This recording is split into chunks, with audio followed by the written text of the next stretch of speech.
Imagine trying to run a global business where every single person speaks a different language. And as unique rules for interaction, no one agrees on how to pass along information. Pure chaos, right?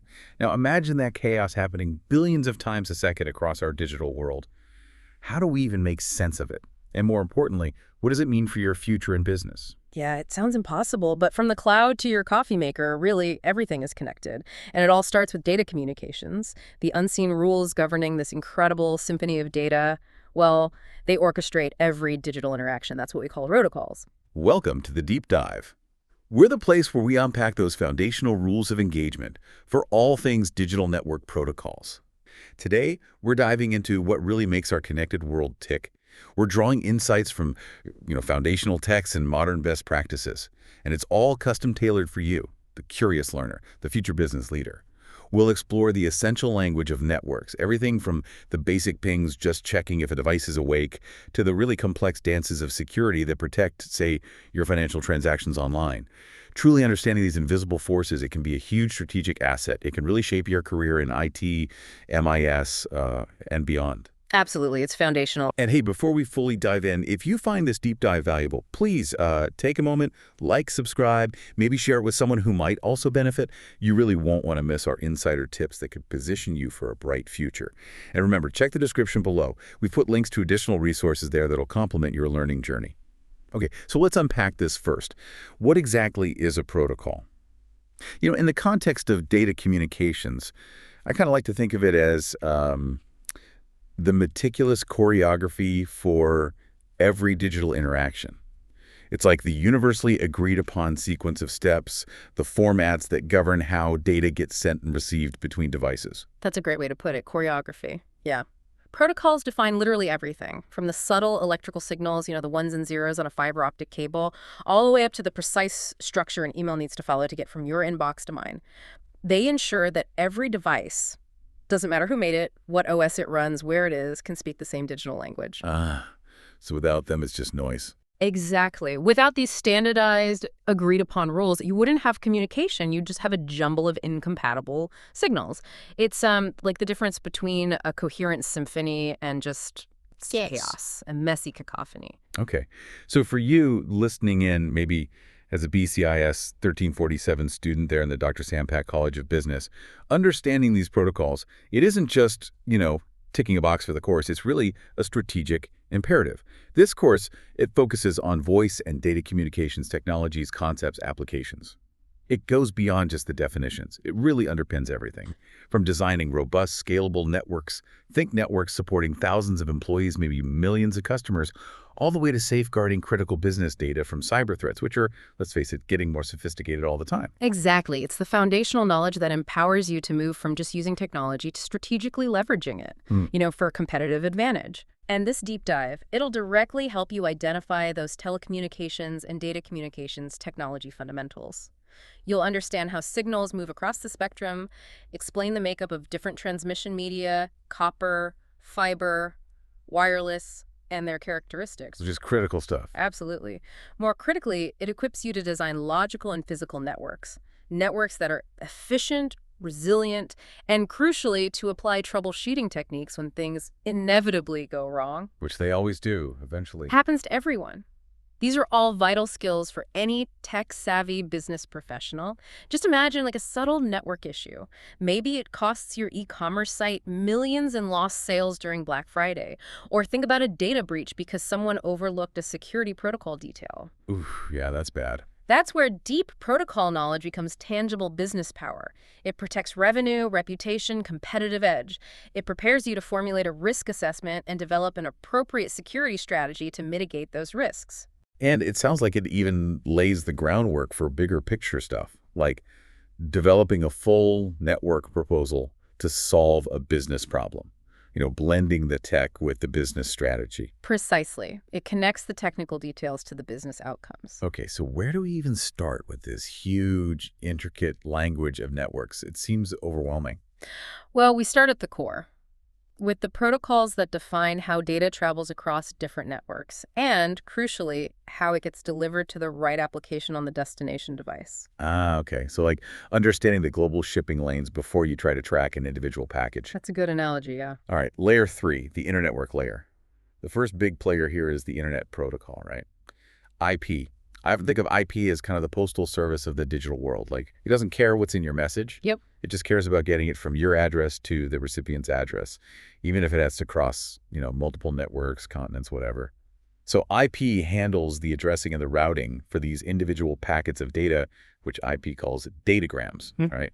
That's exactly it. Datagrams. At its core, IP ensures that IP datagram can find its way from a source to a destination. Now, in IPv4, the addresses are 32-bit values.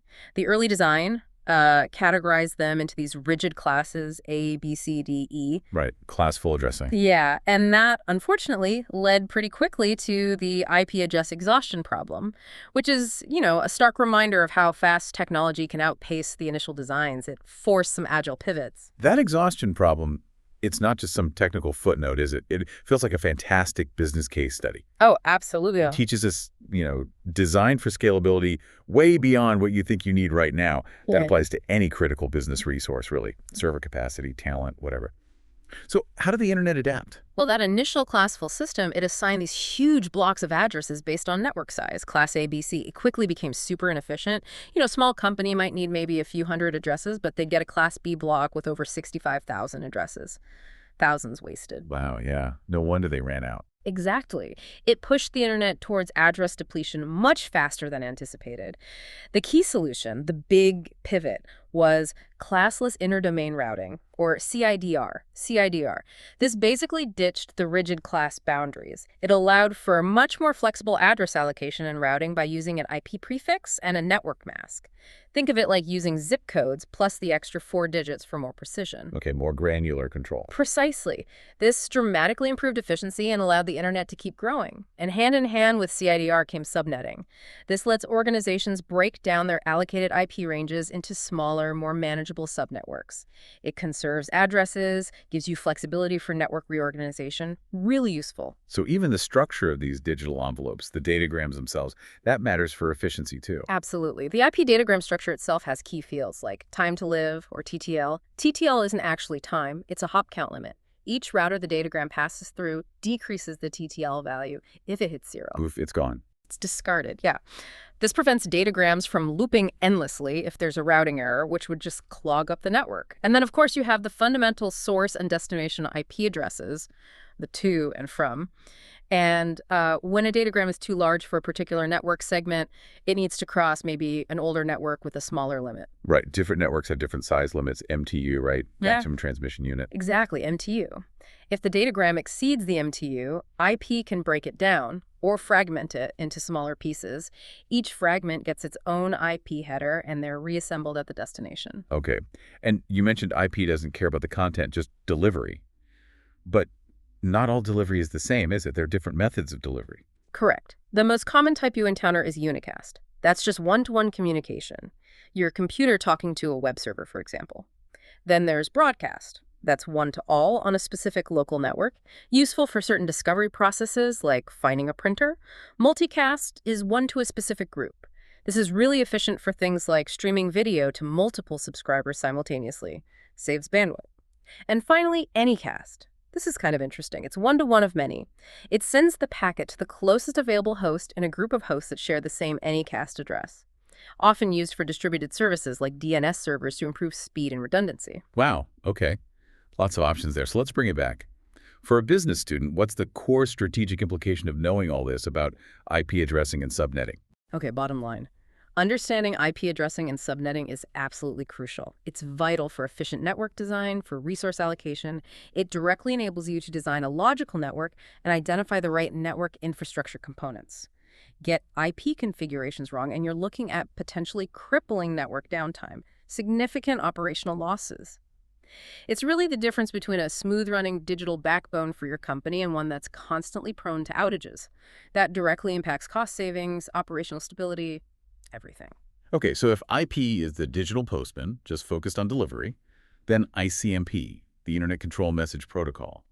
what's its role? Is it like the tracking system or maybe the return to sender notice? Yeah, that's closer. ICMP is more like the network's own messaging system for reporting problems or asking questions. It's the critical feedback mechanism.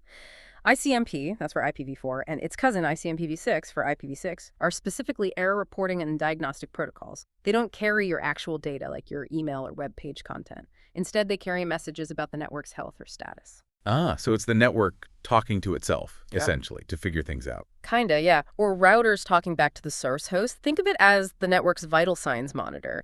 It gives you insights into problems like, hey, I couldn't reach that destination, or whoa, slow down, I'm getting overloaded, or even just, are you still there? And this connects directly to troubleshooting, right? What's the command everyone knows? The absolute go-to tool is the ping command. Ping uses ICMP's echo request and echo reply messages. When you type pinggoogle.com in your command prompt, your device sends out an ICMP echo request packet addressed to Google's server IP. If that server is reachable and configured to respond, it sends back an ICMP echo reply. This simple exchange lets you do a few key things. Check basic connectivity, is it even online? Measure the round-trip time, or RTT, how long did that take? And see if any packets are getting lost along the way. So ping is like your first diagnostic step, your first line of defense in network troubleshooting. Absolutely. If you can't ping a server, you immediately know there's a connectivity problem somewhere on the path between you and it. It helps you narrow down where the issue might be. Is it your local network? Is it the internet connection? Is it the server itself? Okay, so the practical takeaway for you listening is really clear. Knowing how to use ping and understanding what these ICMP messages mean, like destination unreachable or just seeing packet loss, helps you quickly pinpoint network connectivity issues. That saves valuable time, valuable resources. It directly contributes to your skill outcomes in applying appropriate network troubleshooting techniques. You move beyond just guessing maybe the website is down. Exactly. You start gathering actual data about the network's behavior. Other important ICMP messages include things like destination unreachable, type 3, which a router sends back if it can't deliver a packet for various reasons. Or source quench, type 4, which is basically a router saying, hey, slow down if it's getting congested. And redirect, type 5, where a router tells a host about a better path to a specific destination. Got it. So ICMP provides crucial network intelligence. Okay, we've talked about IP addresses, those logical addresses, like a street address. But on your local network, like your home Wi-Fi or the office LAN, devices ultimately need to talk to each other using their physical addresses, right? The AMSE address is burned into their network cards. How did the network translate that logical IP address into the physical AMC address needed for the actual local delivery? It's like knowing someone's name, IP, but needing their specific office number, AMSC, in the building. That exact translation is the job of the Address Resolution Protocol, or ARP. ARP's fundamental role is mapping an IP address to a physical MAC address. This is absolutely essential for any communication happening within the same local network segment. Here's how it works generally. Your computer wants to send a packet to, say, 192.168.1 on 10.0 on your local network. First, it checks its own ARP cache, a little table it keeps, to see if it already knows the MAC address for 192.168.1.0. Okay, checks its memory first. Right. If it's not in the cache, your computer sends out an ARP request. This is a broadcast message to everyone on the local network, basically showing who has the IP address 192.168.1.0. Tell me your ACI address. Like asking the whole office floor, whose phone extension is 555? Exactly. The device on the network that actually has the IP address 192.168.1.10 hears this broadcast and sends back an ARP reply directly to the computer that asked. This reply says, hey, that's me. My ME address is whatever its MAC address is. The original computer then receives this reply, stores the IP to MAC mapping in its ARP cache for future use, and can now send the actual data packet directly to the correct MA address. Gotcha. And what about RRP, reverse ARP? Reverse ARP does the opposite, mapping a known ME address to an unknown IP address. It was historically used by things like diskless workstations at boot up time to figure out their own IP address. But honestly, RRP is largely superseded now by protocols like DHCP. You don't see it much anymore. So understanding ARP is pretty fundamental for diagnosing issues just within your local network segment.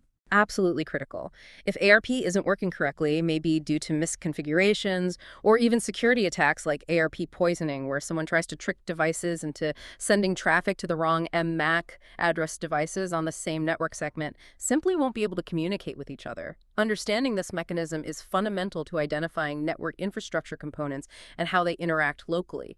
It's a crucial skill for diagnosing those tricky, why can't my laptop see the printer kind of problems. Okay, so we've covered layer 3, the internetwork layer, with IP handling the addressing and routing across networks, and ICMP providing feedback, and ARP sorting out local addresses.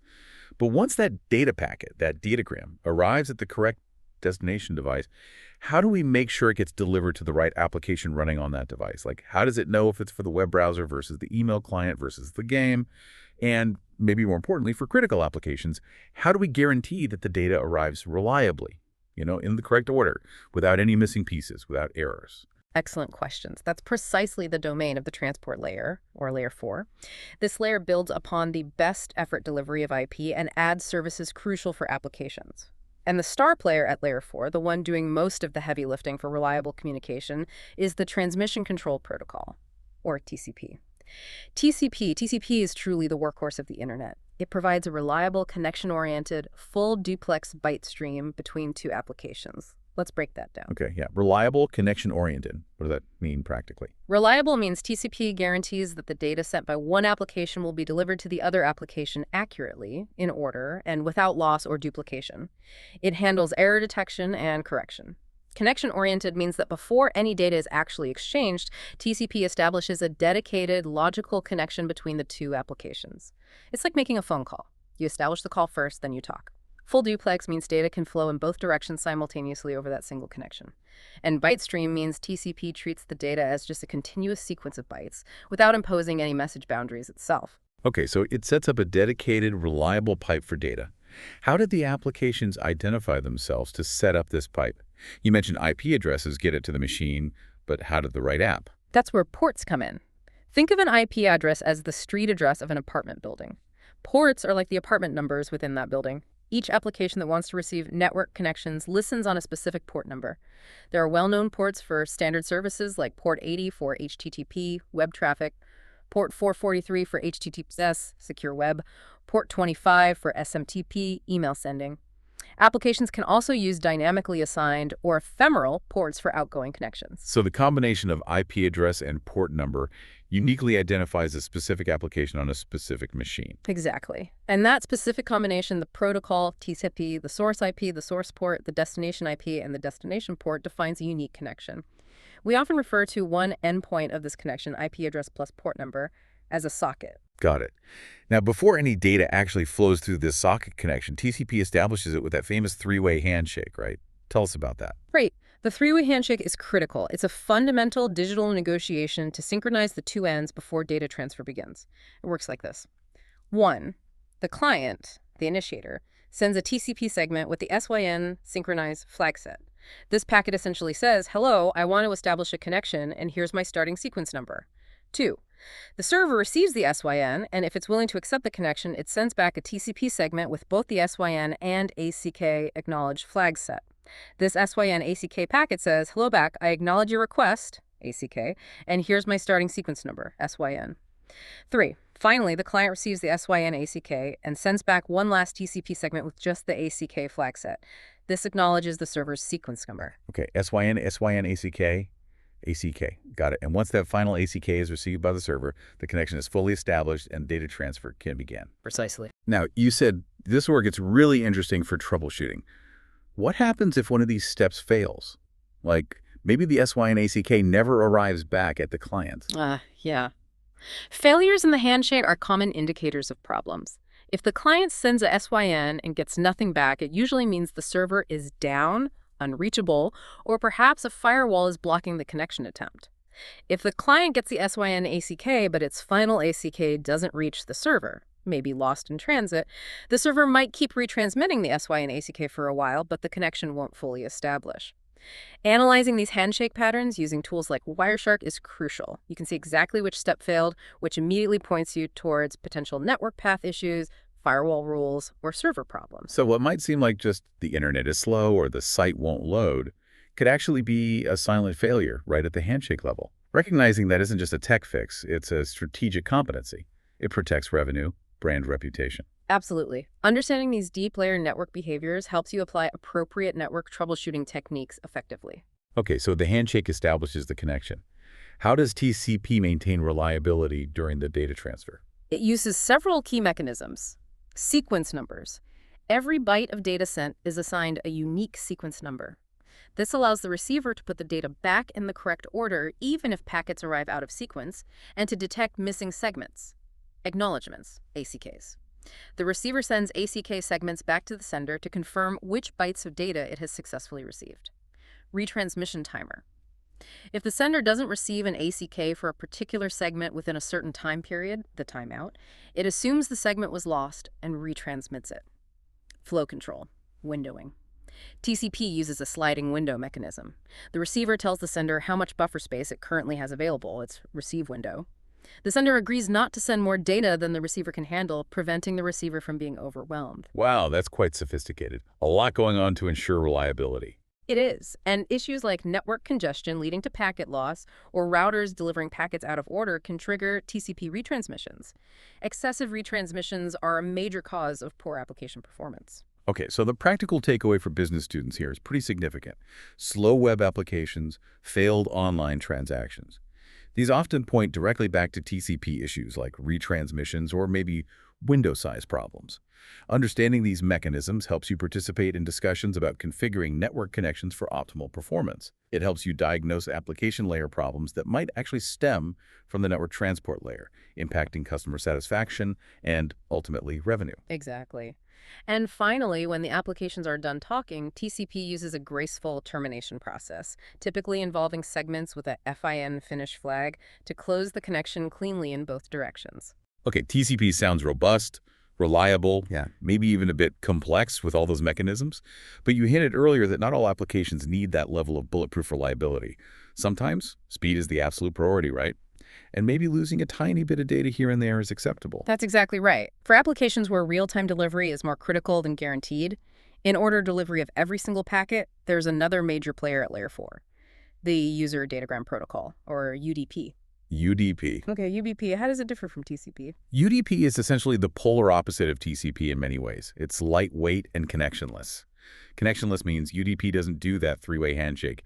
There's no setup or teardown overhead. It just sends packets. And lightweight means it adds very little overhead on top of IP. Right. Crucially, UDP provides no reliability, no flow control, and no error recovery mechanisms like TCP does. Whoa, no reliability. So packets can get lost, arrive out of order, be duplicated, and UDP just doesn't care. Pretty much. UDP itself doesn't care. It simply acts as an application interface directly to IP's best effort delivery service. It's like sending a postcard. You drop it in the mail and hope it arrives, but you don't get delivery confirmation or track it. If reliability is needed for an application using UDP, the application itself has to build those mechanisms in. So it's a no-frills, fire-and-forget approach. Why would anyone use it if it's unreliable? Speed and low overhead. Because it skips the handshake and all the reliability checks, sequence numbers, ACKs, retransmissions, UDP is much faster and requires fewer resources than TCP. It's datagram-oriented, meaning it sends data in discrete packets or datagrams. Like TCP, it uses ports to identify the source and destination applications. Okay, so where does this speed advantage make sense? What kind of applications use UDP? Think about applications where getting most of the data quickly is more important than getting all of the data perfectly. Prime examples include DNS, domain name system, queries. A quick request response is needed. If a query gets lost, the client just sends it again. VoIP, voice over IP. Real-time conversation is key. Slightly garbled audio for a fraction of a second due to a lost packet is usually better than a long pause, while TCP retransmits missing data. Streaming video, especially live streams. Similar to VoIP, occasional pixelation or a skipped frame is often preferable to the video freezing completely while waiting for retransmissions. Online gaming, some aspects. Fast updates of player positions are critical. Makes sense. So the practical takeaway here for business students involves making informed choices during design. Absolutely. Choosing between TCP and UDP for an application deployment is a critical design decision with direct performance and user experience implications. For instance, when you're designing a logical network or selecting software for, say, a company-wide video conferencing system, understanding the trade-offs is vital. Using UDP for the real-time video audio streams can prioritize smooth playback and low latency, directly impacting business communication efficiency. Choosing TCP might guarantee quality but introduce potential delays.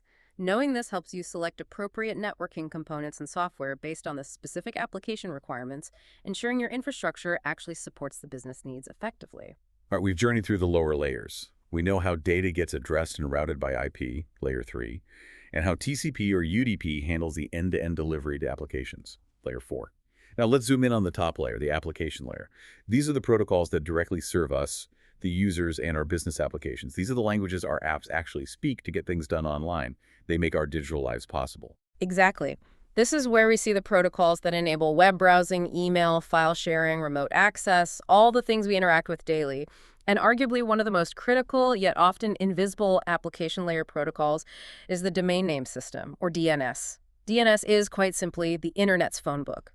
Its core job is translating the human-readable domain names we type into browsers, like google.com or tarleton.edu, into the numerical IP addresses that computers actually use to locate each other, like 172.215/0.46. Without DNS, we'd all have to memorize strings of numbers for every website. That sounds awful. It would be unusable. DNS is crucial for virtually all internet services. It's not a single giant phone book, though. It's a globally distributed hierarchical database system. Distributed and hierarchical. Yeah. How does that work? Think of it like a tree structure. At the top are the root name servers. Below them are servers for the top-level domains, TLDs, things like .com, .org, .edu, and country codes like .uk or .ca.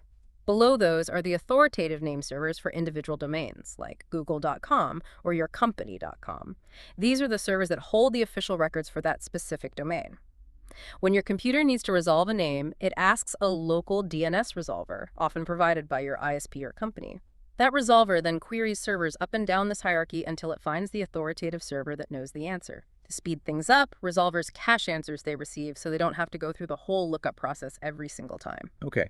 And what kind of information is stored in these DNS records? The database is composed of various types of resource records, RRs. The most common ones include AR records. Map a host name to an IPv4 address. AAA records, Quad A. Map a host name to an IPv6 address. MX records, mail exchange. Specify the mail servers responsible for handling email for a domain. NS records, name server. Indicate the authoritative name servers for a domain. CNMR records, canonical name. Create an alias pointing one domain name to another. SOA records, start authority. Contain administrative information about the domain. Got it. Now, in today's dynamic world, especially with cloud computing and mobile devices, IP addresses can change frequently. How does DNS keep up without someone manually updating records constantly? That's where dynamic DNS, DDNS, comes in. DDNS allows hosts or devices themselves to automatically update their own DNS records whenever their IP address changes. This is incredibly useful for things like home networks with dynamic IPs or servers in the cloud. Of course, allowing just anyone to update DNS records would be a huge security risk. So, secure DNS mechanisms exist, often using cryptographic authentication, like public key security defined in RFC 2137, to ensure that only authorized devices can update specific records, preventing impersonation attacks. Okay, the practical takeaway here seems profound. Even if DNS often works silently in the background, it's a potential single point of failure, isn't it? Absolutely. DNS is often invisible until it breaks. If your organization's DNS servers go down, or if the external DNS resolution for your domain fails, your website becomes unreachable, your email stops flowing, your cloud applications might fail to connect to their backends, it can be catastrophic. Implementing secure, reliable, and often redundant DNS configurations using multiple servers, perhaps geographically distributed, is absolutely vital for business continuity and cybersecurity. As a business student or future leader, you need this knowledge to participate in decisions about configuring network services properly and to formulate a risk assessment for any internet-facing application or service. Poor DNS management is an executive-level concern because it impacts the fundamental availability of your entire digital enterprise. Okay, moving on. The World Wide Web. It's hard to overstate its impact, and it's arguably the most visible and widely used application built on top of all these underlying protocols. At its heart, enabling pretty much every click, every page load is HTTP, right? Indeed. The Hypertext Transfer Protocol, HTTP, is the foundational protocol for data communication on the web. At its simplest, it operates as a request-response protocol between a client, typically your web browser, and a server hosting the website. The client sends an HTTP request message, get me the home page, and the server sends back an HTTP response message containing the requested HTML, images, etc., along with status information. Status information. Like those codes you sometimes see. 404 not found. Exactly. HTTP status codes are a crucial part of the response. They tell the client whether the request was successful or if there was an error. They're grouped into categories. 1XX, informational. Request received, continuing process. 2XX, successful. The action was successfully received, understood, and accepted. GG 200, okay. 3XX, redirection. Further action needs to be taken. e.g. 301 moved permanently. 4XX, client error. The request contains bad syntax or cannot be fulfilled. For example, 404 not found, 403 forbidden. 5XX server error. The server failed to fulfill an apparently valid request, for 500 internal server error. Gotcha. And web performance is huge. Caching plays a big role there too, enabled by HTTP. Absolutely. HTTP includes mechanisms for caching. Both your browser and intermediary servers, proxies, can store copies of previously fetched web resources, like images, style sheets. When you request that resource again, the cache can often serve it locally or from a nearby proxy, which is much faster than going all the way back to the original server. HTTP headers, like last modified or etag, are used for validation to check if the cached copy is still fresh or if a new version needs to be downloaded. Caching dramatically improves user experience and significantly reduces bandwidth consumption and server load. And the web isn't just static pages anymore. How did dynamic content come about? Early technologies were key.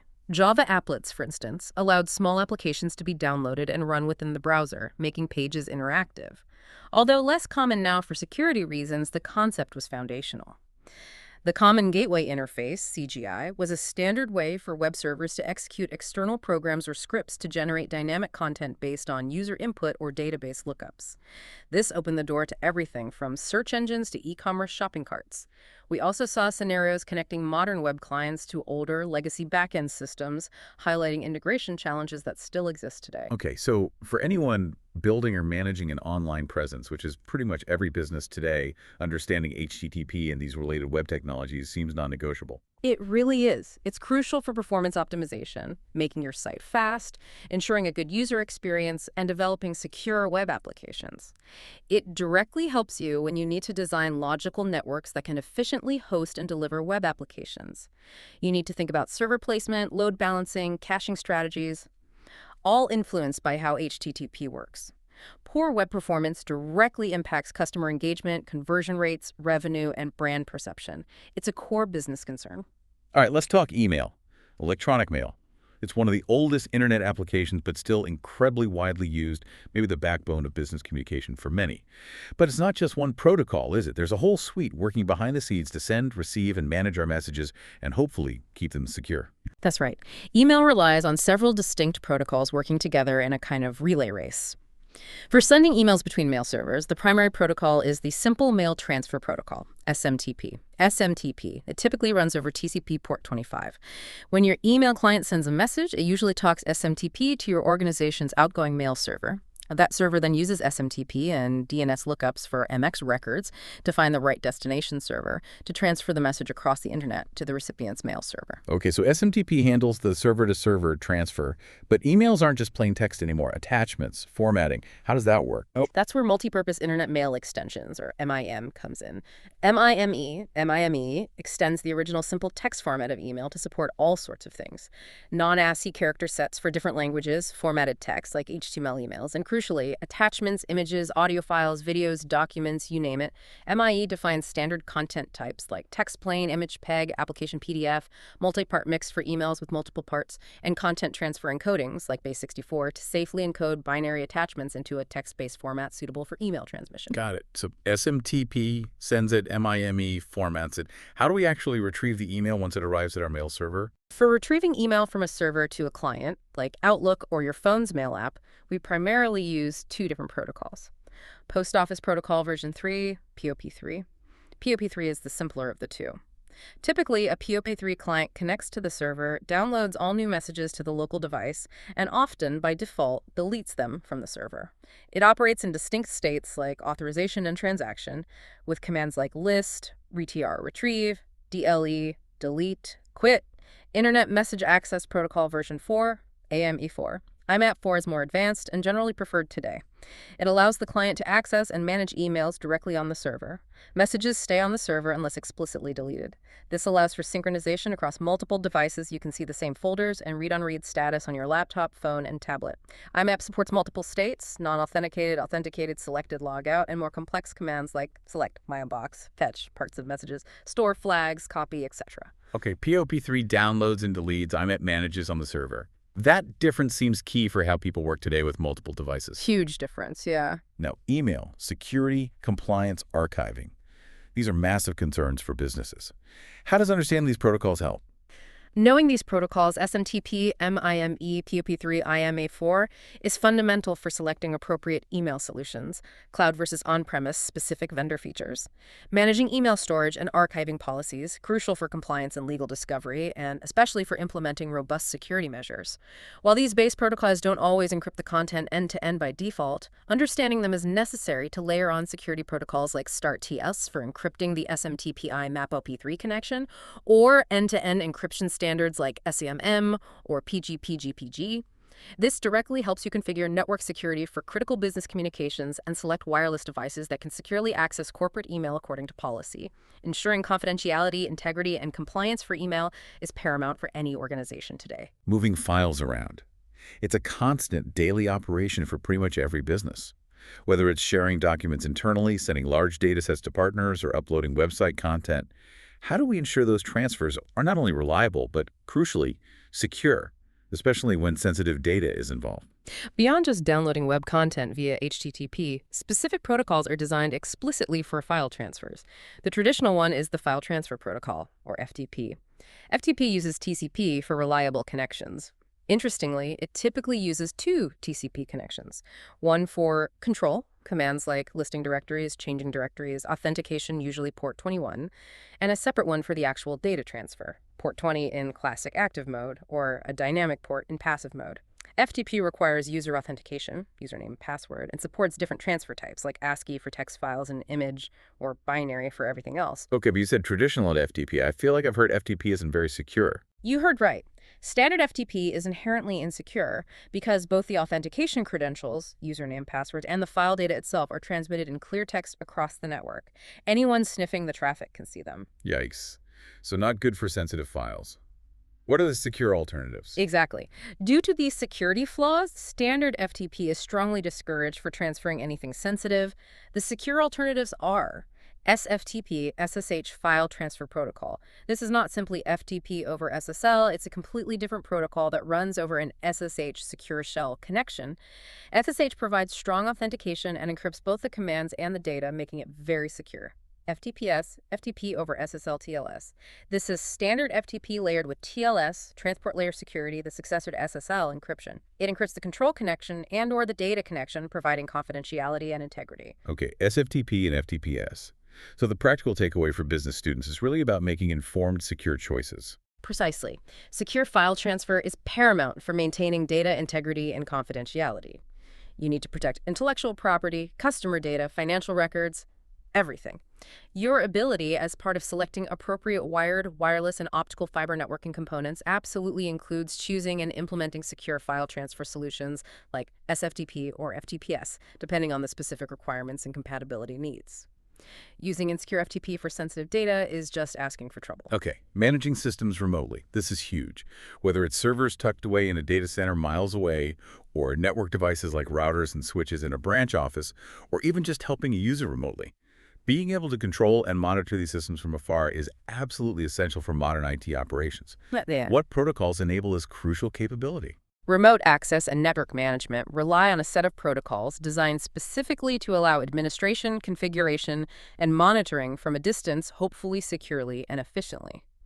Some older protocols paved the way, but have serious security issues now. Telnet is a classic example. It provided remote command line access, like sitting at the console of a remote machine, but it sent everything, including usernames and passwords, in clear text. So Telnet is basically a no-go today for anything sensitive. Absolutely. Like standard FTP, Telnet should generally be avoided on modern networks due to its lack of encryption. Secure alternatives like SSH, Secure Shell, provide the same command line access but encrypt the entire session. Other older remote execution protocols like REXEC and RSHD also suffer from security weaknesses. Okay, so SSH is the way for secure command line access. What about monitoring the health and performance of the network devices themselves, the routers, switches, firewalls? For that, the dominant protocol is the Simple Network Management Protocol, or SNMP. SNMP. SNMP is specifically designed for monitoring and managing network devices. It allows administrators to query devices for status information, like interface traffic, CPU load, error counts, receive alerts, called traps, about significant events, and sometimes even make configuration changes. SNMP has a few core components: a network management station, NMS, software running on an administrator's machine that does the monitoring, a management agent, MA, software running on the managed device, router, switch that responds to NMS queries, a management information base, MIB, a database on the agent that defines the specific pieces of information, managed objects, that can be queried or set. MIBs are standardized, like MIBI or an MAB, so different vendors' devices can be managed similarly. And SNMP has versions too, right? I imagine Yeah. security evolved there as well. Definitely. Early versions of SNMP, V1 and V2C, also had significant security weaknesses, primarily using simple community strings, like passwords, sent in clear text for authentication. SNMP V3 is the current standard and introduces crucial security enhancements: strong authentication, verifying the source of messages, message integrity, ensuring messages aren't tampered with, and confidentiality encryption, preventing eavesdropping on sensitive management data. Using SNMP V3 is highly recommended. This seems incredibly important for anyone involved in IT operations or leadership. It is. Understanding the critical difference between secure remote access management, like SSH, SNMP v3, and insecure legacy protocols, Telnet, SNMP v1, v2c, is absolutely vital for configuring network security properly and ensuring efficient network management. Knowing how to leverage SNMP, preferably v3, allows you to proactively monitor network health, identify potential bottlenecks or failures before they cause major outages, and gather performance data for capacity planning. This contributes significantly to your skill outcomes in identifying network architecture to facilitate troubleshooting and proactive maintenance. It's about visibility and control. Okay, we talk about transferring whole files with FTP, SFTP, but what about making remote files feel like they're right there on your local machine, integrated into your file explorer? Or even running graphical applications where the program runs on a powerful server, but the visual interface appears on your desktop across the network. Yes. Those capabilities are enabled by protocols that support powerful distributed computing paradigms, making network resources feel local. For making remote file systems accessible locally, the standard in the Unix-Linux world is NFS, Network File System. NFS allows an authorized user on a client machine to mount a directory from a remote NFS server. Once mounted, the files and directories on that remote server appear just like local files to the user and applications on the client machine. It's crucial for collaboration, shared data storage, and centralized home directories. NFS itself relies on other protocols, specifically RPC, remote procedure call applications like the mount protocol to locate and request access to the remote file system, and the actual NFS protocol for handling the file I/O operations like read, write, list directory. These RPC applications can typically run over either TCP or UDP. And for graphical applications across the network. That's the domain of the X window system, often called X11. X11 is a widely used graphical user interface (GUI) system specifically designed for networked environments. It cleverly separates the application logic, X client, from the display logic, X server. The X server is the software that runs on your local machine, controlling your screen, keyboard, and mouse. The X client is the actual graphical application, like a CAD program or a data visualization tool, which might be running on a much more powerful remote machine. The X11 protocol defines how the X client communicates with the X server, sending drawing commands, a draw line here, put text there, to the server, and receiving keyboard mouse events back from the server. This communication typically happens over TCP/IP. The business impact of these protocols must be pretty significant for certain industries or workflows. Oh, absolutely. NFS underpins many collaborative workflows and efficient data management strategies, ensuring teams can access shared data consistently, regardless of which specific machine they log into. This directly impacts productivity and data integrity. X11 enables scenarios like using high-performance computing resources remotely for graphically intensive tasks without needing that expensive hardware on every user's desk. Think scientific visualization, engineering design, financial modeling. For a business student, understanding these capabilities is important when developing a professional network proposal to address a business problem that might involve geographically distributed teams needing shared data access, NFS, or specialized remote application usage, X11. They directly impact operational efficiency, resource utilization, and collaboration models. Now, sometimes in organizations, especially larger or older ones, you run into legacy systems or applications that were built before TCP/IP became completely dominant. Some older networking protocols, like NetBIOS, were very common, particularly in early Windows networking. NetBIOS. I've seen that name. So how do those older applications that were designed for NetBIOS still function in today's world, which is almost entirely based on IP? Do you have to rewrite them? Thankfully, no, not usually. That's where NetBIOS over TCP/IP, often abbreviated as NBT or sometimes NetBT, comes in. It's defined in RFCs 1001 and 1002. NBT essentially defines a standard way to map NetBIOS services, specifically its naming service, registering and resolving NetBIOS names, datagram service, connectionless messages, and session service, connection-oriented communication, onto the TCP/IP protocols.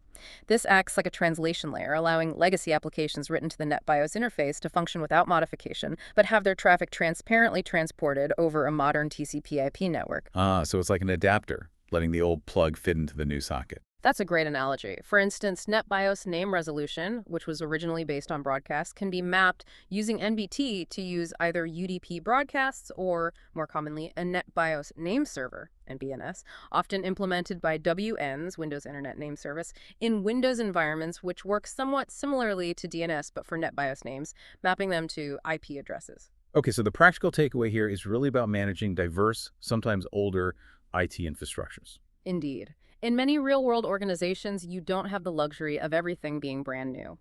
Legacy systems often still exist and perform critical functions. Knowing how older protocols like NetBIOS are integrated into modern TCP/IP environments using NBT is crucial for managing these diverse IT infrastructures, ensuring backward compatibility during migrations or upgrades, and troubleshooting issues that might span both old and new systems. This contributes to your ability to identify telecommunications and data communications technology fundamentals in complex, mixed, real-world scenarios, preparing you to handle technical debt and integration challenges effectively.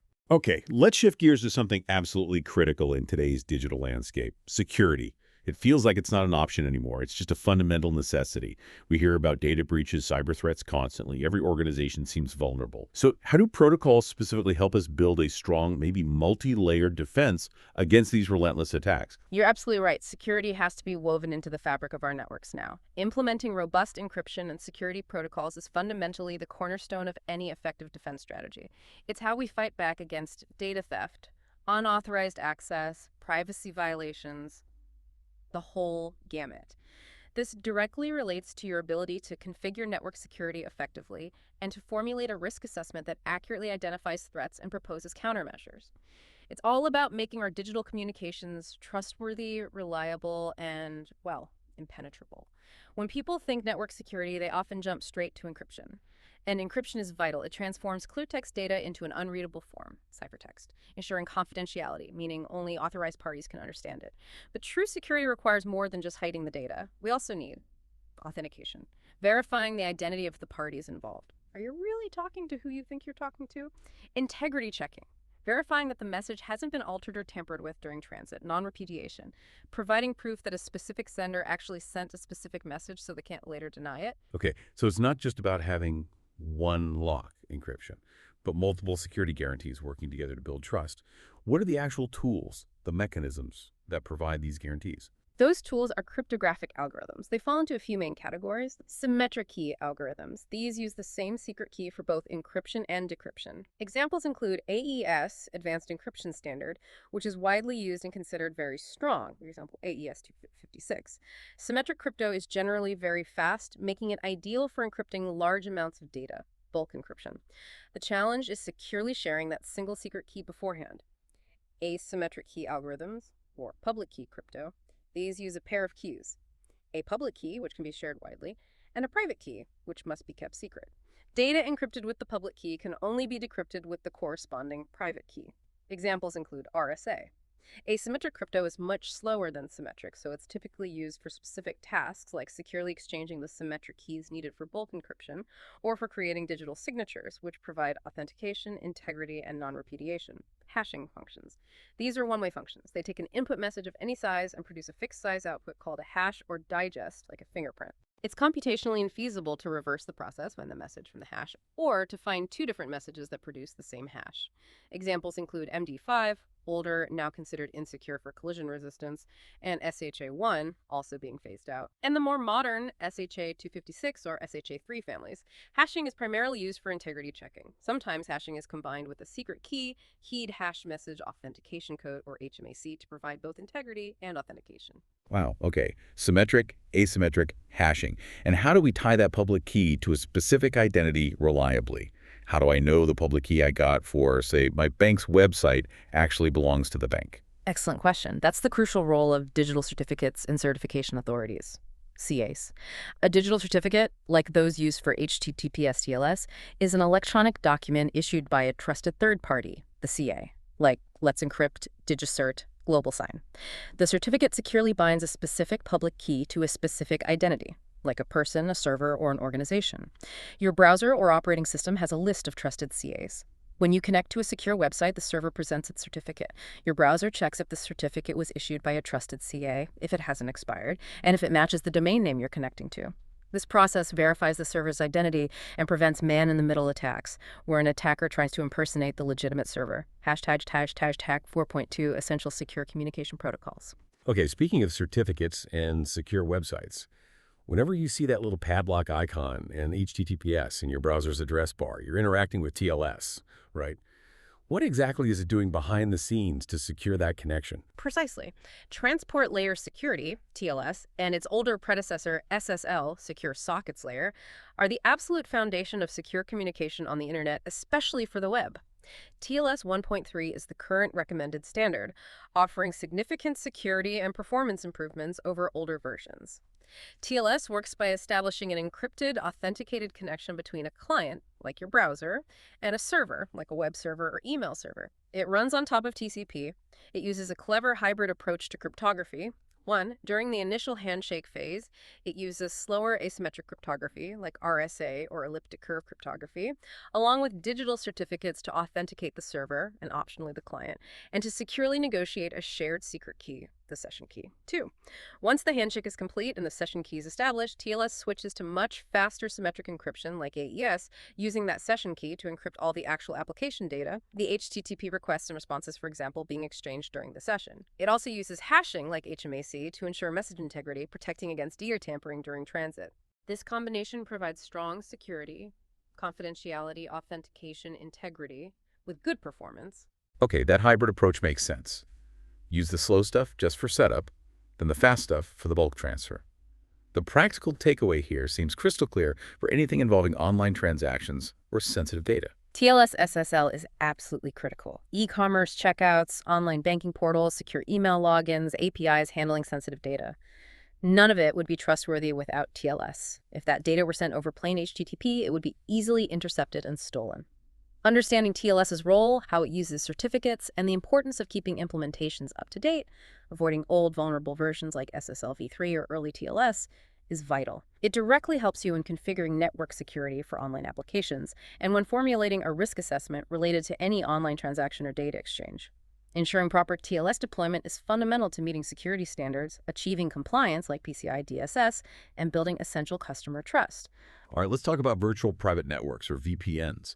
They seem to be everywhere now, essential for remote work, accessing company resources securely, even just protecting your privacy on public Wi-Fi. They feel a bit like magic. You click connect, and suddenly your connection over an untrusted network is secure. How do they actually work that magic? VPNs aren't magic, but they are clever.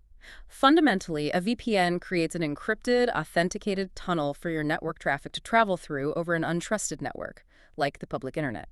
Instead of sending your data packets directly and openly across the internet, the VPN client software on your device encrypts them, encapsulates them inside other packets, and sends these encapsulated packets to a VPN server or gateway at the other end of the tunnel. That server decrypts the original packets and sends them on to their final destination within the private network, or sometimes out to the internet again, hiding your original source IP. Traffic coming back follows the reverse path. Modern VPNs rely on various underlying security protocols to create these tunnels. Common ones include OpenVPN, WireGuard, and the purpose of many network professionals, IPsec, IP security. Understanding these allows you to select appropriate broadband access solutions, including secure options for remote work over cellular or public Wi-Fi. Okay, let's zoom in on IPsec. It sounds like a more standardized, maybe more enterprise-focused suite of protocols. What makes it a robust solution for securing IP traffic? IPsec is indeed a comprehensive framework standardized by the IETF, designed to provide security services directly at the IP layer, Layer 3. This means it can protect all traffic flowing over IP, regardless of the application using it. Unlike TLS, which secures specific application connections, IPsec provides several key security services. Authentication, verifying the origin of packets, data integrity, ensuring packets aren't modified, and confidentiality, encrypting the packet contents. It achieves this using security associations, SAs. An SA is essentially a one-way logical connection between two IPsec endpoints that defines the specific security protocols, algorithms, and keys to be used for traffic in that direction. For two-way communication, you need two SAs, one inbound, one outbound. Each SA is identified by a security parameter index, SPI number, the destination IP address, and the security protocol being used. IPsec has two main security protocols. Authentication header, AH, provides strong authentication and integrity for the entire IP packet, including the IP header, except for fields that might change in transit like TTL. It does not provide confidentiality encryption. Encapsulating security payload, ESP, this is more commonly used. ESP provides confidentiality encryption for the IP payload, the data. It can also provide authentication and integrity for the payload, and optionally for the ESP header itself, but typically not for the outer IP header. AH for integrity authentication only, ESP primarily for confidentiality, and optionally integrity use. Got it. And IPsec can operate in different modes. Yes, two primary modes. Transport mode. In this mode, the IPsec header, AH or ESP, is inserted between the original IP header and the payload. Example, the TCP or UDP segment. It primarily protects the payload. Transport mode is typically used for securing communication directly between two end hosts, tunnel mode. In this mode, the entire original IP packet, header and payload, is encapsulated within a new IP packet. The IPsec header, AH or ESP, is applied to this inner original packet, and then a new outer IP header is added. Tunnel mode protects the original IP header information as well, and is commonly used for creating VPNs between network gateways, site-to-site VPNs, or between a remote host and a VPN gateway, low-access VPN. Tunnel mode sounds like what most people think of as a VPN. And setting up all these SAs and keys manually sounds like a nightmare. How's that handled? You're right. Manual configuration is complex and doesn't scale. That's where the Internet Key Exchange IKE protocol comes in. IKE, currently version 2 IKEv2 is standard, automates the process of negotiating the IPsec SAs, authenticating the peers, and securely generating and refreshing the cryptographic keys needed for AH and ESP. IKE itself typically involves a multi-phase process, often using computationally intensive public key cryptography, like Diffie-Hellman key exchange, in phase 1 to establish a secure channel and authenticate the peers, and then using that secure channel in phase 2, quick mode, to quickly negotiate the specific SAs for the actual data traffic using less intensive symmetric key operations. Okay, so the practical takeaway for business students is crystal clear. VPNs, often implemented using IPsec, are indispensable for modern secure remote access and site-to-site connections. They absolutely are. VPNs protect sensitive company data from eavesdropping and tampering when it travels over untrusted public networks, making remote work feasible and secure, and connecting branch offices reliably. Your ability as a future business or IT leader to understand VPN concepts, oversee their deployment, and ensure they are properly configured is vital. This directly impacts your capacity to configure network security solutions and select appropriate wired, wireless, and optical fiber networking components and services that support secure connectivity. Deploying these solutions correctly is fundamental to safeguarding intellectual property, maintaining compliance, and ensuring business continuity in today's distributed workforce environment. We should also mention LTTP, Layer 2 Tunneling Protocol, which often works with IPsec, L2TP IPsec, to create VPNs, providing the tunneling while IPsec provides the security. Okay, encrypting the communication itself with TLS or IPsec is crucial, but we also need strong defenses right at the network border, controlling exactly who and what is allowed to get in or out. That's where firewalls come in, right? They're like the essential guardians of our digital perimeter. Absolutely. Firewalls are fundamental components of network security. Their core purpose is to restrict network access between different security zones, for example, between the untrusted public internet and your trusted internal network, based on a defined security policy. They enforce rules about what traffic is permitted and what is denied. Firewalls operate using several different mechanisms, often layered together. IP filtering, packet filtering firewalls. These are the simplest type. They examine the header information of each incoming or outgoing IP packet, source destination IP address, source destination port number, protocol type like TCP, UDP, CMP, and decide whether to permit or deny the packet based on a set of predefined rules. Access control lists ACLs. They're fast, but can be limited as they don't typically inspect the actual data payload and can sometimes be bypassed by sophisticated attacks that manipulate header info. Stateful packet inspection firewalls. These build on packet filtering by keeping track of the state of active connections, e.g., remembering the TCP handshake. They only allow incoming packets that are part of an already established legitimate connection initiated from the inside, providing much better security than simple packet filtering. Most modern firewalls are stateful. Application-level gateways, proxies. These operate at the application layer, layer 7. Instead of just looking at headers, they act as intermediaries for specific applications like HTTP, FTP, SMTP. All traffic for that application must go through the proxy. The proxy understands the application protocol and can inspect the content of the traffic, applying much more granular rules, for example, blocking specific web URLs, filtering email for spam, denying FTP PUT commands to prevent unauthorized uploads. Proxies offer a high level of security but can introduce latency and require a separate proxy for each protocol. Next generation of firewalls, NGFWs, these combine traditional firewall techniques, stateful inspection, with other security functions like deep packet inspection looking into the data payload, intrusion prevention systems, IPS, application awareness and control, malware filtering, and often integration with threat intelligence feeds. Okay, different levels of inspection and control. You also mentioned dual-homed gateway firewalls. Right. A dual-homed gateway is simply a firewall, often implemented on a hardened server, that has at least two network interfaces, one connected to the trusted internal network and one to the untrusted external network. Crucially, IP forwarding between these interfaces is disabled in the operating system. This means traffic cannot flow directly from one network to the other at the IP layer. The only way traffic can pass is if an explicit proxy service or application gateway is configured on the firewall to relay it. This creates a very strong default, deny all posture.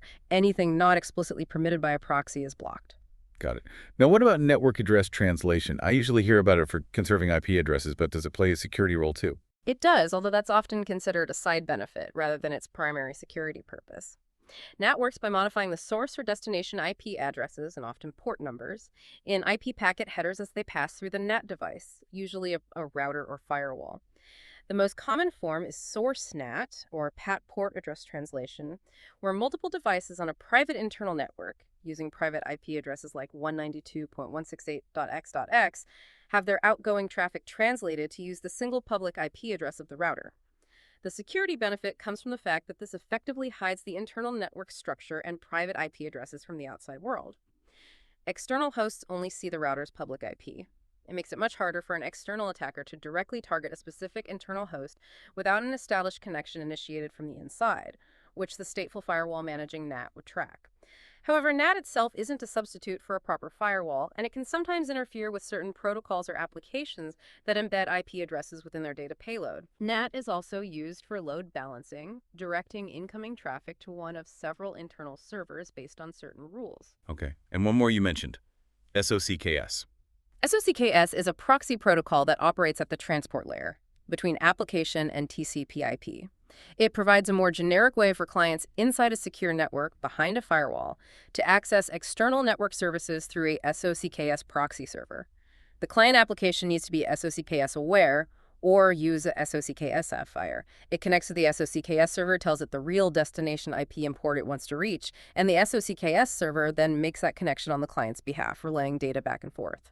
SOCKS v5 adds authentication and UDP support. It allows firewall administrators to enforce access policies at the proxy level without needing a specific application-level proxy for every single protocol. Okay, so designing a robust network security posture clearly involves understanding and layering these different defensive tools, firewalls, maybe NAT, proxies like SOCKS or application gateways. Exactly. It's defense in depth. No single tool is perfect. Understanding how firewalls enforce policy, how NAT can obscure internal topology, and how proxies provide controlled access helps you configure network security effectively. You need to choose the right tools and configure them correctly to protect your organization's digital assets, ensure you meet regulatory compliance requirements, and build resilient defense against the constantly evolving threat landscape. This is fundamental to safeguarding business operations and maintaining trust. Okay, so we've secured the perimeter with firewalls, encrypted traffic with TLSIPsec. But beyond just blocking or allowing traffic, we need to know who is trying to access our network or resources, what exactly they're allowed to do once they're authenticated, and maybe keep a record of what they actually did. These seem like critical questions for security and compliance. Absolutely. Those three questions correspond directly to the pillars of authentication, authorization, and accounting, commonly known as AAA. AAA protocols and services are fundamental to managing user and service access control, forming the backbone of identity and access management, IAM, in any reasonably sized organization. Authentication. Verifying identity. Who are you? HG, proving identity with a password, certificate, biometric, multi-factor authentication. Authorization. Determining permissions. What are you allowed to do? HG, granting access to specific files, applications, network segments based on the authenticated identity and defined policies. Accounting. Tracking usage. What did you do? HG, logging connection times, resources access, data transferred for auditing, billing, or security analysis. Okay, AAA. What are some common protocols that implement these services, especially in network access scenarios? There are several key protocols. Kerberos. This is a widely used network authentication protocol, particularly in Windows Active Directory environments. It uses a trusted third party, the Key Distribution Center, or KDC, and a system of tickets to allow users or services to prove their identity to each other securely without repeatedly sending passwords over the network. Kerberos primarily focuses on authentication, but its tickets can contain authorization information as well. Radius, Remote Authentication Dial-in User Service. Radius is a very common distributed client-server protocol used for providing centralized AAA services, especially for network access. Think about users connecting via VPN, Wi-Fi using 802.1x, or even older dial-up methods. The device controlling access, the network access server, or NAS, like a VPN concentrator or wireless access point, acts as a Radius client. It forwards the user's credentials, often encrypting the password, to a central Radius server. The Radius server authenticates the user against a database, checks authorization policies, and sends back a response permitting or denying access, possibly including specific configuration parameters like assigning an IP address or VLAN. Radius combines authentication and authorization in its main exchange and also supports separate accounting messages. CACS Plus, Terminal Access Controller Access Control System Plus. Developed by Cisco, TCP Plus is another popular AAA protocol, often seen as an alternative or complement to Radius. A key difference is that TCP Plus separates the authentication, authorization, and accounting functions into distinct protocol exchanges. This provides more flexibility. For example, you could use Kerberos for authentication, but TCP Plus for authorization and accounting. TCP Plus also typically encrypts the entire packet payload between the client, NAS, and the server, whereas Radius traditionally only encrypts the password field. Okay, Kerberos, Radius, TechX Plus, sure. Understanding these seems vital for anyone managing user access and security policies. Absolutely. Implementing strong AAA policies and using robust protocols like Radius or TechX Plus for network access control is fundamental to managing cybersecurity risk. It ensures only authorized users can access sensitive resources, helps enforce granular permissions, least privilege, and provides an audit trail for compliance and incident investigation. Your knowledge here directly contributes to your ability to configure network security for various access methods, VPN, Wi-Fi, device management, and to develop an appropriate security strategy to mitigate risks associated with unauthorized access or privilege escalation. This is a critical skill set for IT security professionals and network administrators, and increasingly important for business leaders to understand conceptually. All right, we've covered a lot about individual connections, security, and application protocols. Let's zoom back out to the bigger picture of how data actually finds its way across the internet, or even just across a large company's widespread internal network. We know IP handles the addressing on each packet, but how does a router sitting at a crossroads in the network decide which path to send that packet down to eventually reach its destination? You can't possibly know the entire internet map, can it? It feels like asking how a GPS navigator constantly updates its knowledge of roads and traffic. That's a perfect analogy. Routers don't inherently know the whole map. They learn it dynamically by talking to each other using routing protocols. Routing protocols are the intelligence layer of the network. They allow routers to exchange information about which networks they can reach, how far away those networks are in terms of some metric like hop count or link speed, and which neighboring router is the best next step, next hop to take to get there. Based on the information learned from these protocols, each router builds and maintains its own routing table. When a packet arrives, the router looks up the destination IP address in its routing table to find the best matching route and forwards the packet out the corresponding interface towards the next hop router. A solid grasp of how these protocols work is essential. It helps you identify network architecture and is critical for facilitating troubleshooting techniques when you run into connectivity problems where packets aren't getting where they need to go. Routing protocols are generally divided into two main categories based on where they operate. The first category is Interior Gateway Protocols, or IGPs. IGPs are used to manage routing within a single administrative domain, which in networking terms is called an autonomous system, AS. Think of an AS as a large company's entire internal network, or an ISP's network, a collection of networks under a common administration with a unified routing policy. IGPs handle how routers inside that AS find the best paths to destinations also inside that same AS. Okay, so IGPs are for internal navigation within one organization's network boundaries. What are the main types of IGPs? Historically and conceptually, IGPs fall into two main families. Distance vector protocols. These are simpler. Each router maintains a routing table and periodically sends its entire table or updates only to its directly connected neighbors. The vector part refers to the destination network, and the distance is the metric cost to reach it. The classic example is RIP, Routing Information Protocol. Routers running RIP basically learn about the network based on hearsay from their immediate neighbors. RIP uses a simple metric, hop count, how many routers away a network is. RIPv2 added improvements like support for subnet masks, VLSM, and basic authentication. Link state protocols. These are more sophisticated and generally scale much better. Instead of sharing their whole routing table, routers running a link state protocol share information only about their own directly connected links, the state of their own links, up, down, cost, speed, with all other routers within a designated area of the AS. Each router collects all these link state advertisements, LSAs, and uses them to build an identical, complete map topology database of that area. The prime example here is OSPF, Open Shortest Path First. Okay, distance vector, like RIP, shares tables with neighbors. Link state, like OSPF, shares link info with everyone to build a map. What are the pros and cons? Why is OSPF generally preferred now? Distance vector protocols like RIP are simpler to configure but suffer from some key drawbacks. They can be slow to converge, meaning for all routers to agree on the current best paths after a network change, like a link going down. They're also prone to routing loops under certain failure conditions, the counting to infinity problem, although mechanisms like split horizon and poison reverse try to mitigate this. RIP's simple hop count metric, max 15 hops, also limits network size and doesn't consider link speed or bandwidth. Link state protocols like OSPF are more complex but offer significant advantages. They converge much faster because changes are flooded quickly throughout the area. Each router calculates its own best paths using the complete map via the shortest path first, SPF algorithm, specifically Dijkstra's algorithm, which makes them much less prone to loops. OSPF uses a more sophisticated cost metric, typically based on link bandwidth, leading to more intelligent path selection. OSPF also supports hierarchical network design using areas, breaking a large AS into smaller, manageable areas, with Area 0 being the mandatory backbone area, and different router roles, like area border routers, ABRs, autonomous system boundary routers, ASPRs. On multi-access networks like Ethernet, OSPF elects a designated router, DR, and backup DR, BDR, to reduce the amount of protocol traffic.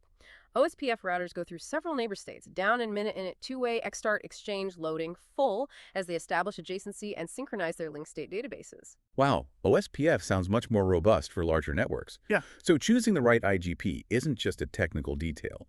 It's a significant business decision affecting network performance, reliability, and how easily the network can grow. It absolutely is. Choosing between, say, RIP, maybe only suitable for the very smallest, simplest networks today, and OSPF, the standard for most enterprise networks, or other IGPs like EIGRP, Cisco proprietary, or IS, profoundly affects network performance, scalability, resilience, and the administrative overhead required to manage it.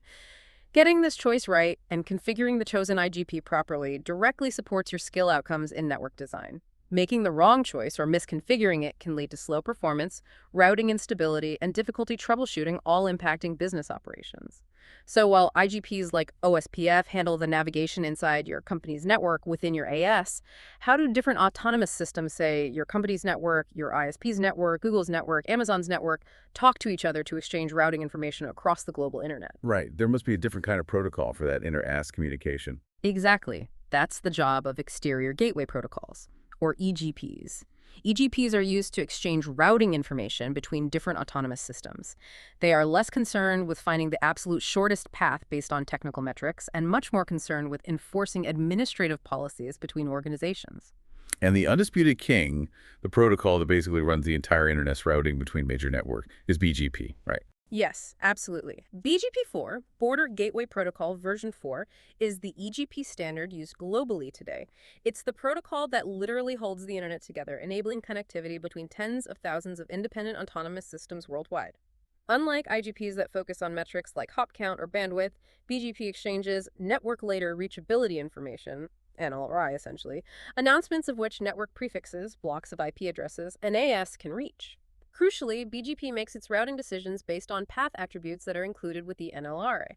These attributes provide a rich set of information about the path to reach a network, such as the sequence of AS numbers, the path traverses, the ACE path, the next hop router address, local preference settings, multi-exit discriminators, MEDs, community tags, and more.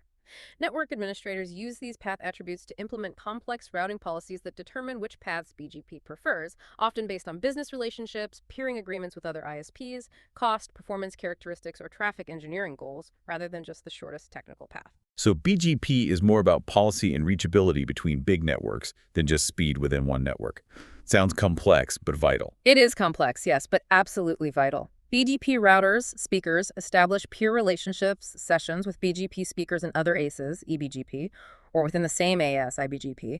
They exchange routing information using several message types. Open, to establish the session, exchange AS numbers, hold timers.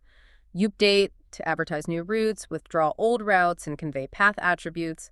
Keep alive, periodically send to ensure the peer is still alive, and notification sent when an error occurs, usually causing the session to close. Okay, for business students, particularly those whose organizations rely heavily on internet connectivity, maybe have multiple ISP connections, multi-homing. Understanding the role of BGP must be crucial. It is absolutely essential. While you might not configure BGP yourself unless you work for an ISP or a very large enterprise, understanding what BGP does and why it's important is critical for managing your organization's internet connectivity strategy.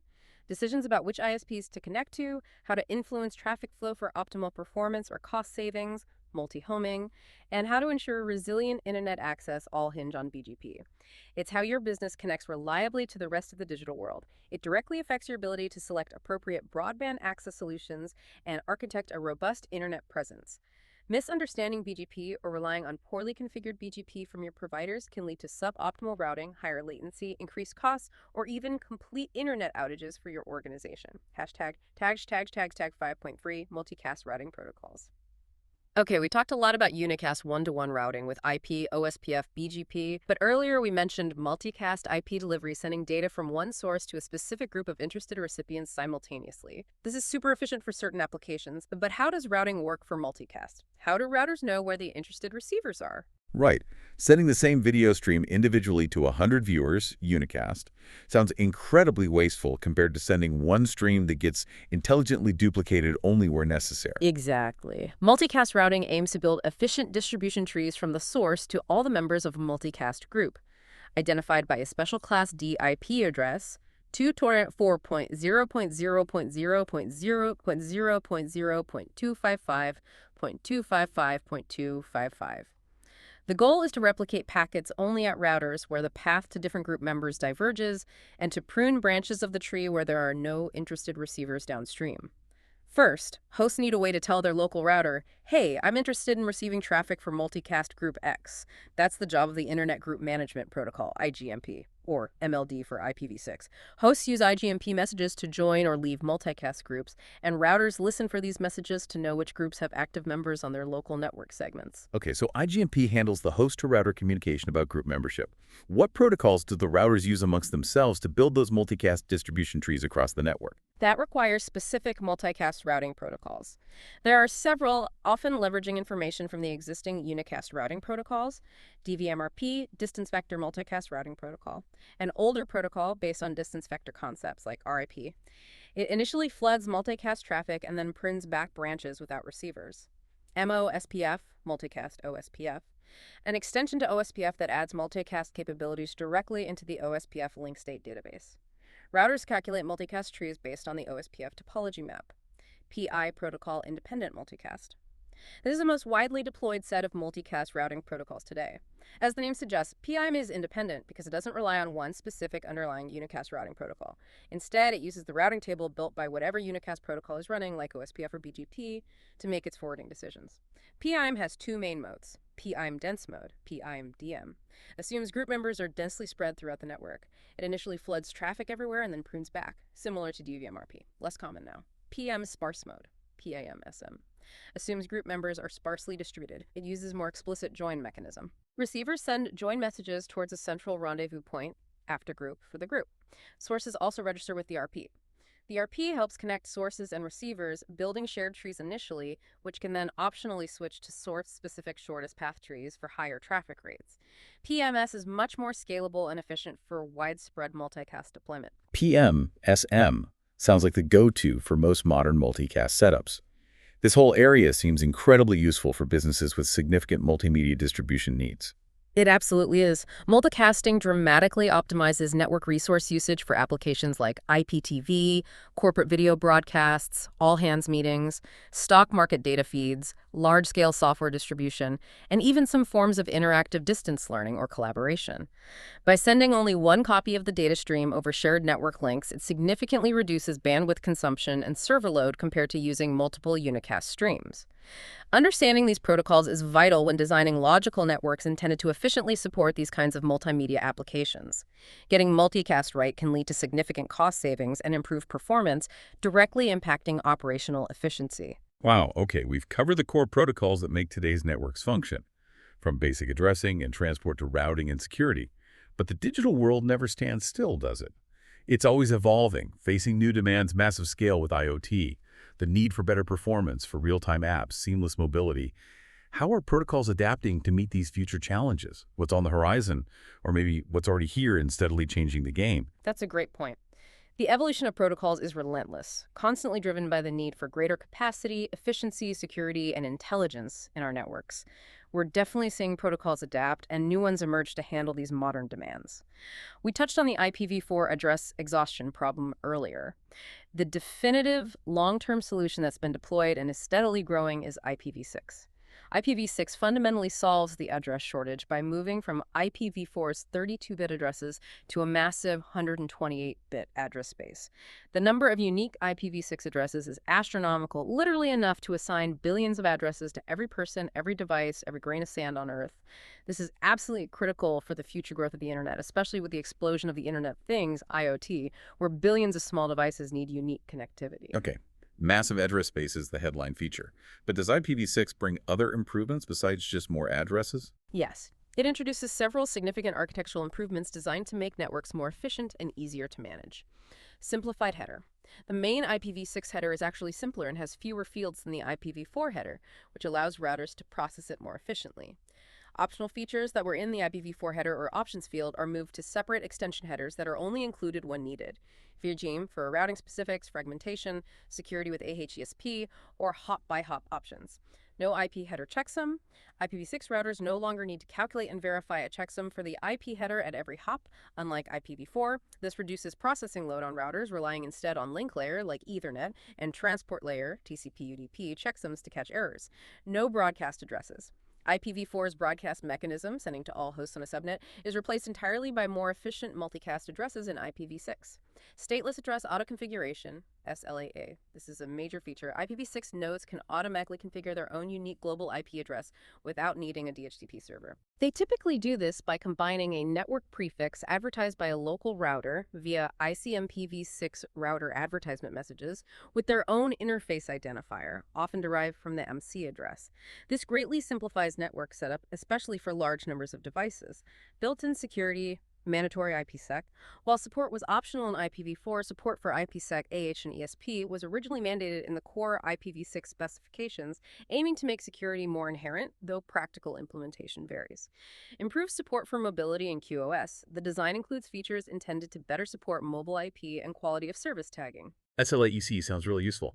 Does DHCP still exist for IPv6? And how do networks handle the transition from IPv4 to IPv6? It can't happen overnight. Yes, DHCP for IPv6, DHCP-G6, definitely exists and is widely used. It provides more centralized control over address assignment and can deliver other configuration options, like DNS server addresses, that SLAEC alone doesn't provide. There's both stateful DHCP-V6, like traditional DHCP, and stateless DHCP-V6, where SLAEC provides the address, but DHCP-V6 provides other options.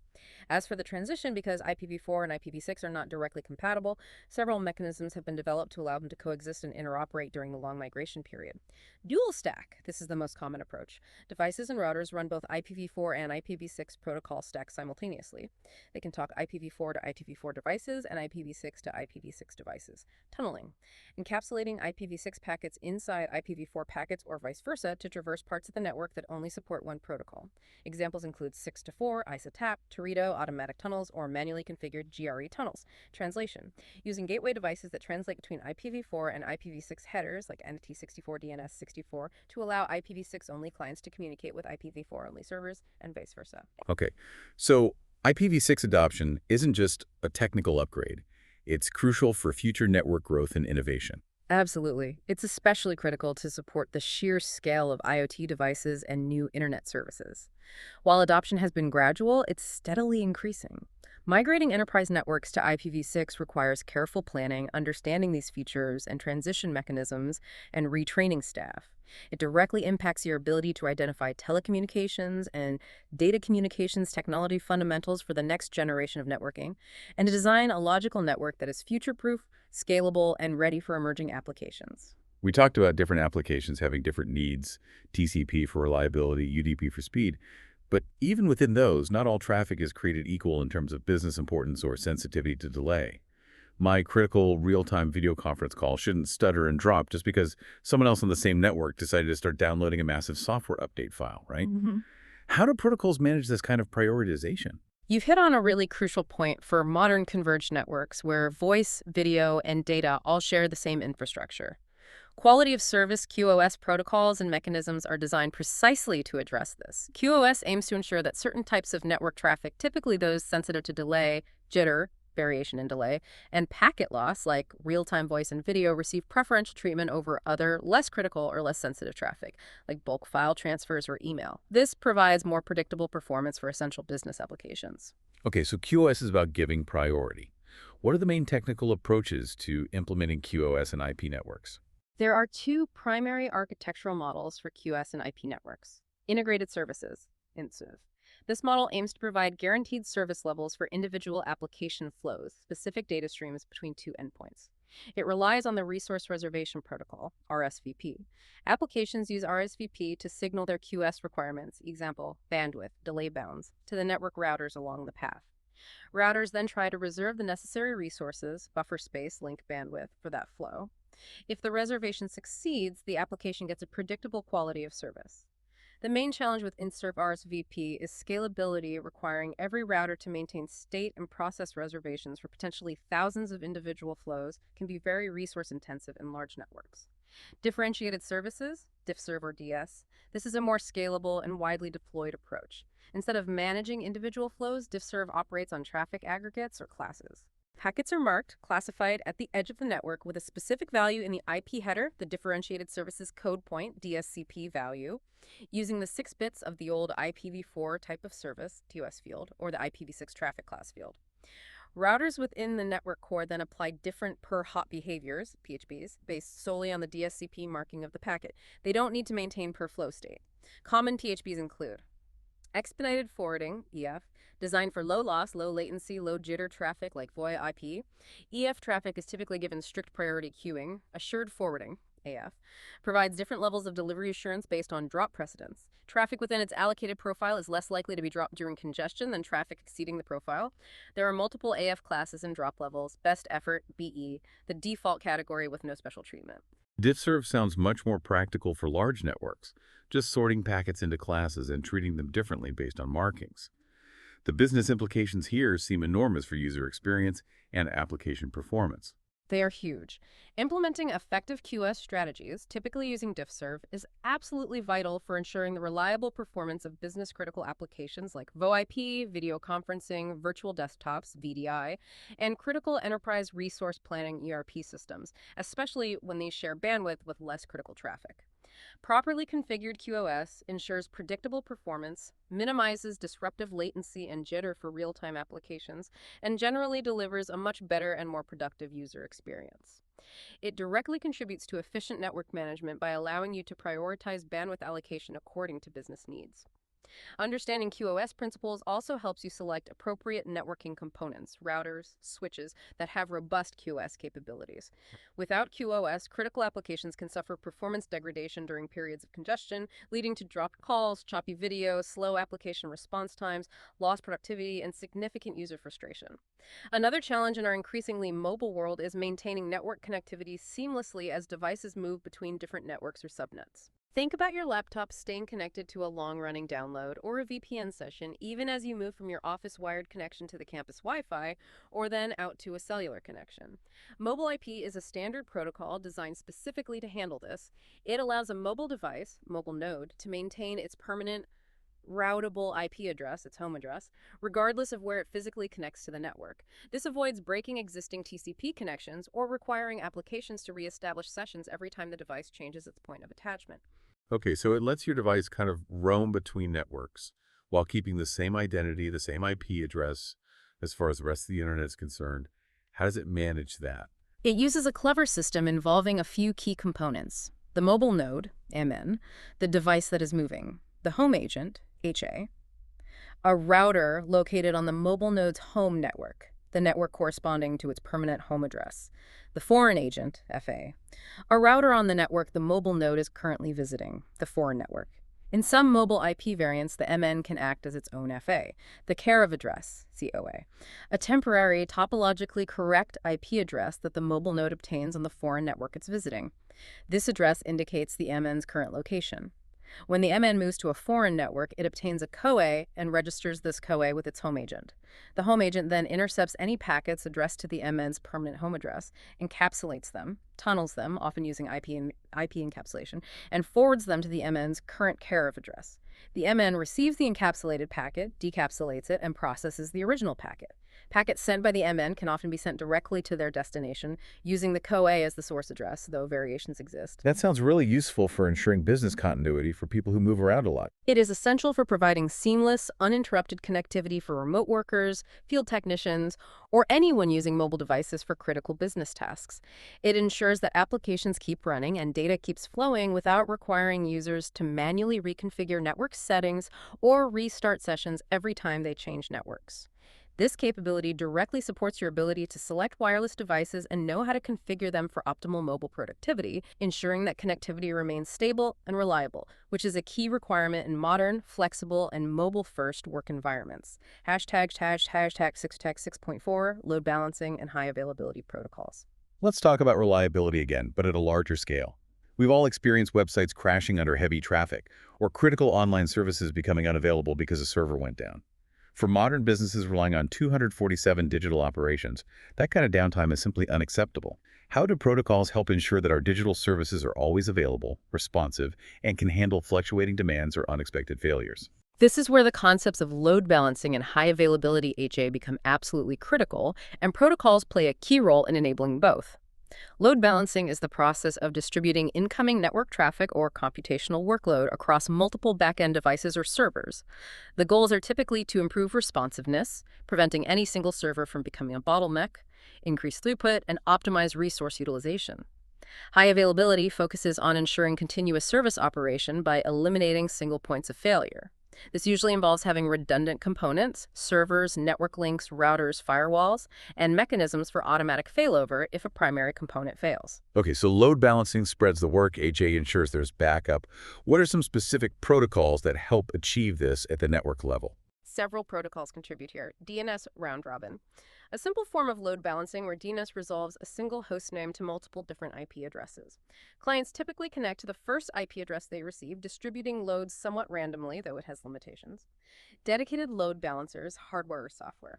These devices sit in front of server farms. They intercept incoming client requests and intelligently distribute them to back-end servers based on various algorithms, example, round-robin, least connections, fastest response time, and server health checks.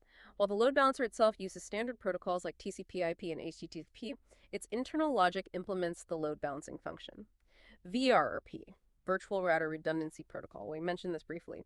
VRRP is crucial for providing gateway high availability. It allows 2 or more physical routers to share a single virtual IP address and MAC address. One router acts as the master, handling traffic for the virtual IP. The others are backups. If the master fails, detected via keep alive messages, often using multicast address 224.0.0.8, one of the backup routers quickly takes over the virtual IP and MAC address, becoming the new master. This provides seamless failover for client devices using that virtual IP as their default gateway, minimizing service interruption. HSRP, Cisco proprietary, and GLBP, Cisco proprietary adds load balancing, are similar protocols. Server clustering protocols, specific protocols used within server clusters to coordinate state, manage shared resources, and handle failover if a server node goes down. These vary depending on the clustering technology. IBM A-Network Dispatcher, an example of a sophisticated kernel-level load balancing function.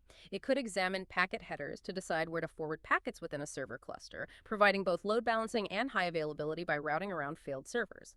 It was designed to avoid being a single point of failure itself. Okay, so it's often a combination of techniques, DNS, dedicated load balancers, router redundant protocols like VRRP.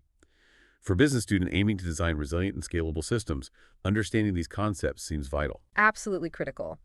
These load balancing and high availability protocols and techniques are essential building blocks for creating resilient, scalable, and highly available IT infrastructures capable of supporting mission-critical applications. As a business student or future leader involved in technology decisions, you need to understand these concepts to effectively participate in designing logical and physical networks that can handle growth, tolerate failures, ensure continuous business operations, and deliver a consistently positive user experience. This understanding is key when developing a professional network proposal for any service that requires high uptime and scalability, as it directly impacts business continuity and customer satisfaction. #6.5 other significant connection and tunneling protocols. Now, beyond the core TCP/IP application, transport, internetwork, and security protocols we focused on, the networking world is full of many other significant protocols that facilitate specific types of connections or enable advanced tunneling scenarios. It's useful to be aware of some of these as well. Right. The landscape is vast. What are some other key players we should know about, even briefly? Well, at the very bottom, TCP/IP needs to run over some kind of network interface layer 2 protocol. The most ubiquitous one in local networks is Ethernet, defined by IE 802.3 standards. For wide area networks, WANs, or specific infrastructure, you might encounter others like ATM, asynchronous transfer mode, or FDDI, fiber distributed data interface, though these are less common now than Ethernet or IP-based WAN services. SUSNAP, Subnetwork Access Protocol, is sometimes used for encapsulating IP over certain layer 2 types. For basic point-to-point connections, especially over older serial lines or some modem connections, you had SILA-P, serial line IP, very simple framing, and more commonly, PPP, point-to-point protocol. PPP is much more robust, providing features like link configuration using LCP, authentication, PAP, GPP, error detection, and support for multiple network layer protocols using NCPs like IPCP for IP. Older WAN technologies like X.25 and Frame Relay provided connection-oriented services using virtual circuits, though they've largely been replaced by IP-based services like MPLS. MPLS, multi-protocol label switching, is a widely used technique in ISP and large enterprise networks. It speeds up packet forwarding by adding short labels to packets at the edge of the MPLS network. Routers inside the MPLS cloud then forward packets based only on these labels, layer 2.5 switching, rather than doing a full layer 3 IP lookup, which can improve performance and enable traffic engineering and VPN services. We mentioned tunneling protocols for VPNs like IPsec and mobile IP. Another very common and flexible tunneling protocol is GRE, Generic Routing Encapsulation. GRE can encapsulate a wide variety of different network layer protocols inside IP tunnels, making it useful for connecting disparate networks or protocols across an IP backbone. In modern data centers and cloud environments, VXLAN, Virtual Extensible LAN, is hugely important. It's an overlay network protocol that encapsulates layer 2 Ethernet frames inside UDP datagrams, typically using UDP port 47899. This allows you to create large virtual layer 2 networks that span across underlying layer 3 physical infrastructures, essential for virtual machine mobility and network segmentation in virtualized environments. And there are also vendor-specific or specialized protocols like IBM's MPTN, Multi-Protocol Transport Networking, or Enterprise Extender, designed to integrate legacy SNA trafficking or extend high-performance routing, HPR, over modern IP backbones. Wow. Okay, Ethernet, PPP, MPLS, GRE, VXLAN. It's a lot. It really highlights that modern networks are rarely just one simple thing. They're complex ecosystems. Exactly. Modern networks are almost always heterogeneous. Understanding this diverse landscape of connection protocols, layer 2 WAN, and tunneling techniques is essential for integrating different network segments, like connecting branch offices, extending your network's reach, individual into the cloud using VXLAN, enabling specific services like MPLS VPNs, or ensuring compatibility with legacy systems. This broader awareness supports your ability to identify network infrastructure components accurately and select appropriate networking components and technologies that meet specific connectivity and integration requirements in complex, real-world enterprise environments. Hashtag outro. Wow. Okay, what an incredibly deep dive that was into the intricate, often hidden world of network protocols. We've really covered some ground. We journeyed from the absolute fundamentals like IP addressing and the reliable handshakes of TCP, navigated through the essential application languages of DNS and HTTP that power our web experience, fortified our understanding with the critical security layers of TLS and IPsec, and explored the complex routing dances of OSPF and BGP that guide traffic across networks. We even peered into the future with IPv6 and recognized the vital role of QoS in today's demanding digital landscape. It is abundantly clear that these unseen rules, these protocols, are truly the invisible architects shaping our entire connected reality. Indeed, they are. From that simple ping command confirming a device is even alive, all the way up to the sophisticated cryptographic protocols protecting multi-billion-dollar financial transactions. Protocols are the unsung heroes.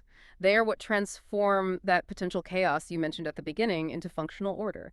They enable everything from your smart coffee maker talking to the cloud to global enterprise applications coordinating operations across continents, all communicating seamlessly, or at least trying to. And having this understanding, it empowers you. It moves you beyond just using technology to being able to analyze, troubleshoot, design, and ultimately shape it. That empowers you to lead with confidence in this increasingly digital-driven world. Absolutely. Well, thank you so much for joining us on this deep dive today. Your commitment to learning this foundational material is genuinely inspiring. We really hope this conversation has given you a fresh perspective, maybe demystified some of the complexity, and highlighted the strategic importance of these data communication building blocks. If you enjoyed this deep dive, found it valuable, please do remember to like, subscribe, and maybe share it with colleagues or classmates who could also benefit. And definitely don't forget to check the description below. We've included links to additional resources there to help you continue your journey of discovery and deepen your understanding. And maybe just one final thought to leave you with. Consider this.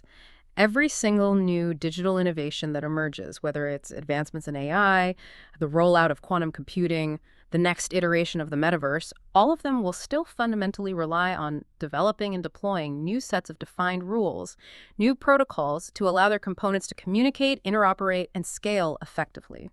The underlying principles we've discussed today addressing reliable transport, security, routing, naming these concepts are timeless. They're adaptable to virtually any technological frontier. So the provocative question for you is, what new protocols do you think will be needed to define the next decade of digital interaction? And how will the protocols emerging now shape the future of business and society? That's a fantastic question to ponder. Remember, everyone, strong connections aren't just technical, they're strategic. Until next time, keep your packets clean and your networks resilient.